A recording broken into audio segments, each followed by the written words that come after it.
Hey everyone, welcome back to the channel. In this video, I want to talk about the first 3 episodes of Gen V. Gen V is a spin-off show of The Boys and it follows the stories of some students with superpowers in a superhero university. I remember seeing the trailer of this show some months back and I was like, wait, The Boys is not over yet now. Why are these people already starting a spin-off when the original show is not over yet? So I was kind of skeptical, but the trailer looked very, very good and I was eager to see what the show was all about.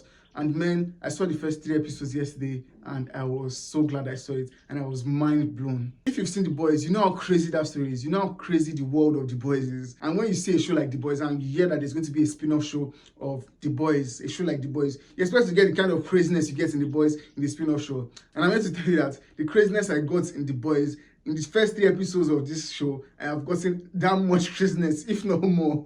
Man, this show has started on a very, very good track. First of all, let me talk about the characters. The characters in The Boys were some really, really interesting and complex characters. And the characters in this show, they didn't fail to deliver on that front. The characters are interestingly complex, unique characters. Characters that you don't know how to feel about. Because you see them acting some kind of ways. You know the kind of people they are. From what they've shown us, you can tell the kind of person they are. But you see the kind of things they do. You see the way they react. You see the kind of behaviors they make or the kind of decisions they make.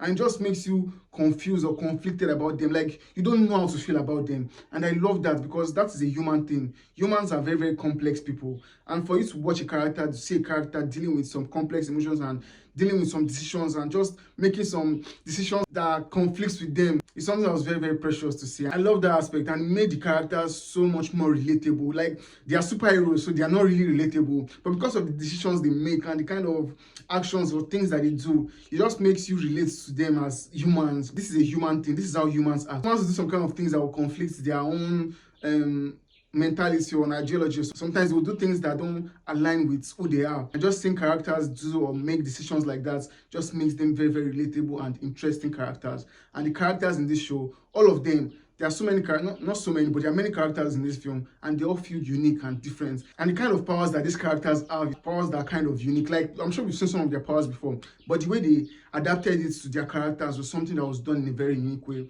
And I loved how they are going with it. Another thing I liked is what they've done in the first 3 episodes is the dynamic between some of the students and their parents. I love that aspect because me personally, I've had some kind of issues like that with my parents, and seeing those characters having conflicts or some kind of dynamic with their parents was something that was very, very well done. And it felt like I could put myself in this character's shoes because I sometimes have had some kind of issues with my parents that I could see in some of these characters, and just made these characters so relatable. Like, I love that aspect. These guys are superheroes. Like, we are not superheroes in the real world. We are not heroes. We don't have powers. But these guys have superpowers. But you can still relate to them because they are human. They exhibit some kind of human things. And then I'm using some of the parents and their students was something that is just being explored very well. So far, it has been something that has been done very, very well. And I hope to see how it goes from there. And because this is a spin-off show of The Boys, we are bound to get some references or some cameos from The Boys.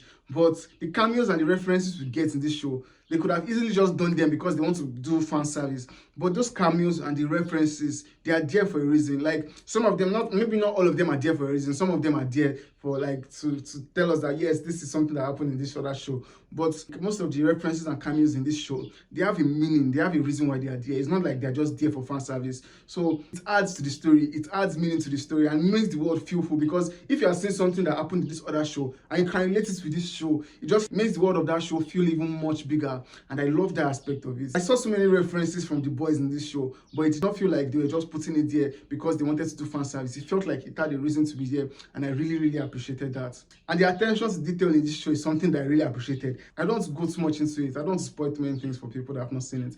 But the attention to detail in this show is something that I appreciated. There are some things that I noticed that was like, wow, thank you for paying attention to this thing. Thank you for putting attention in this thing. And I was just like, I really appreciated that and I love seeing it. And like, The Boys, The Boys is a crazy show. It's a show with blood and gore and all this craziness, and this show has it. It has all the craziness and the gore and the blood and the humor, the crazy humor. It has everything The Boys has. And from just the first 3 episodes I've seen, man, I think this show is going to live up to the standard of The Boys.